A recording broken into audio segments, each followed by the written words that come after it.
me tourne à présent vers Hélène Frade, qui a lu pour nous les journaux ce matin, une revue de presse qui revient évidemment sur l'annonce de la candidature hier à la présidentielle d'Emmanuel Macron. Cette candidature, sans passer par la case primaire, bouscule les partis traditionnels, d'après le Parisien, qui évoque un candidat insaisissable, attrape-tout, dont les propositions ratissent très large.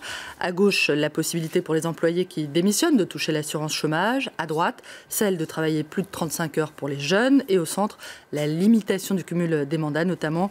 Il joue sur toutes les cases de l'échiquier politique, commente le journal, qui se demande si l'ex-ministre de l'économie est de droite ou de gauche. L'intéressé, on le sait, a déjà répondu lui-même à la question.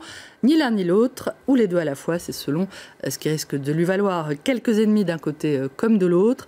Ça ne te dérange pas, sa candidature, demande Manuel Valls à François Hollande dans le dessin de rançon pour le Parisien, croyez-moi sur parole. La gauche et la droite vont lui taper dessus, ça va me faire des vacances, assure le président. Les électeurs, eux, s'y retrouveront-ils? À voir, cette fois avec le dessin de Willem pour Libération. J'espère qu'on va le voir, il est là. En marche, le mouvement d'Emmanuel Macron, ni droite ni gauche. C'est moderne, c'est clair, disent-ils, mais tous semblent avoir un peu le tournis. Un candidat du troisième type, c'est en tout cas la définition qu'en fait l'opinion. L'ancien ministre inspire décidément les dessinateurs sous la plume de Cac. On le retrouve en petit Mowgli face aux animaux du livre de la jungle. Politique, bien sûr, face aux vautours Sarkozy, Juppé, Fillon, aux tigres Valls et aux serpents Hollande. Macron, attention à la marche, prévient Libération, qui explique à la fois pourquoi Emmanuel Macron peut gagner, mais aussi pourquoi il n'a quasiment aucune chance, comment son positionnement en dehors du système politique peut répondre effectivement à la défiance des électeurs à l'égard des partis, et comment les candidats des partis bien implantés ne lui laisseront aucun espace politique pour s'exprimer. Chacun sans doute choisira la formule qui lui convient. Pour sa part, Libération a choisi la prudence. Il est vrai que ce peut être un atout d'avoir presque tout le monde contre soi. La tête de Turc peut se changer en tête d'affiche, je cite. Pas d'ambiguïté du tout. En revanche, à la gauche de la gauche, où l'humanité complète à sa façon le slogan d'Emmanuel Macron, marche ou crève. L'UMA revient sur l'une de ses réformes les plus symboliques, la libéralisation des lignes de bus longue distance, présentée comme un fiasco. 1400 embauches seulement sur les 22 000 promises et la faillite de la compagnie Mégabus où 175 emplois sont déjà menacés. En tout cas, le timing de cette annonce de la candidature d'Emmanuel Macron a été précieusement choisi. C'était à la veille du dernier débat de la primaire de la droite et du centre.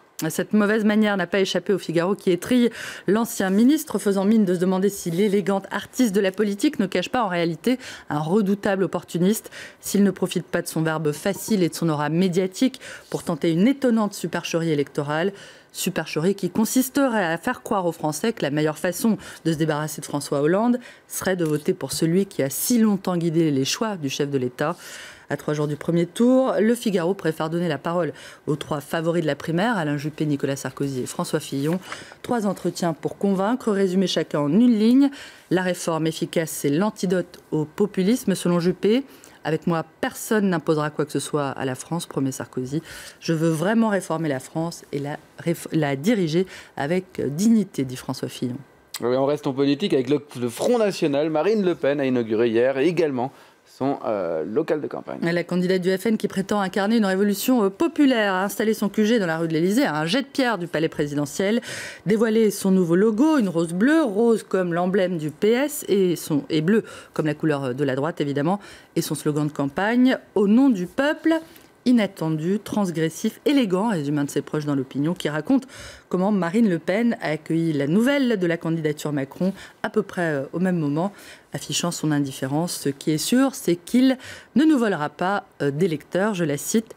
Marine Le Pen qui prétend incarner une révolution populaire, on l'a dit, et Emmanuel Macron qui va sortir un livre intitulé « Révolution » ne chasse peut-être pas sur les mêmes terres, mais les Échos évoquent à travers eux 2 faces anti-système, les 2 faces d'une même pièce. Merci beaucoup Hélène Frade.